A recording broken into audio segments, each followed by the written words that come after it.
आज हम आप सभी के समक्ष धरती माता की कथा प्रस्तुत करने जा रहे हैं। एक माँ थी, उसके एक बेटी व एक बेटा, दोनों छोटे छोटे थे। माँ बहुत गरीब थी। वह मजदूरी करके अपना गुजारा करती थी। धीरे धीरे बच्चे बड़े होने लगे। बेटी शादी के योग्य होने लगी।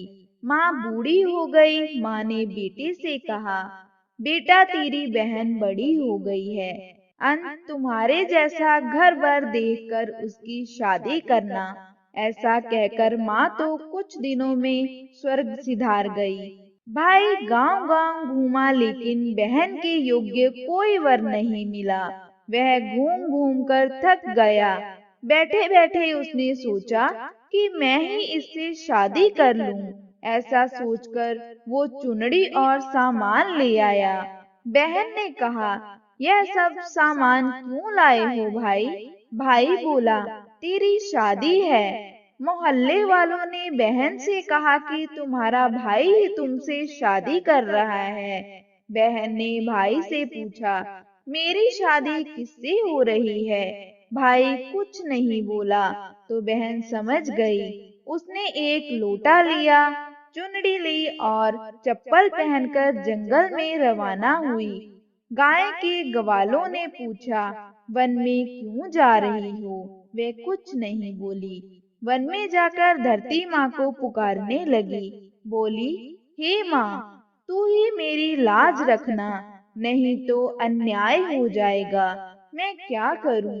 मुझे अपनी गोद में ले लो, नहीं तो मैं मर जाऊंगी। धरती माँ फटी तो बहन ने एक तरफ लोटा, चुनड़ी, चप्पल रख दिए और वे धरती में जाने लगी।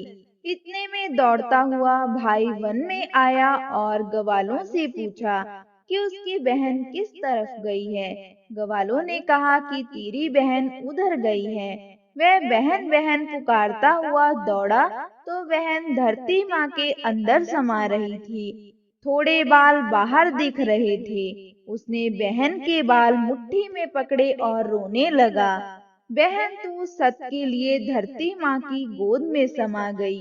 मेरी बुद्धि भ्रष्ट हो गई थी। माँ का वचन निभाने के लिए मेरे जैसा कोई वर नहीं मिला, इसीलिए ऐसा विचार आया। पर धरती माँ ने सत्य के लिए बेटे को अपने में समा लिया। इसीलिए जब औरतें धरती माता की कहानी सुनती हैं तो वह लोटा, चप्पल, चुनरी, एक बर्तन में हरे मूंग, एक लड्डू कुंवारी कन्या को देती हैं, तो उसको धरती माता सुखी रखती हैं। तो दोस्तों, ये थी हमारी आज की धरती माता की कहानी। अगर आपको ये वीडियो अच्छी लगी हो तो इसे लाइक करें, शेयर करें और हमारे चैनल को सब्सक्राइब करें। जय माता दी।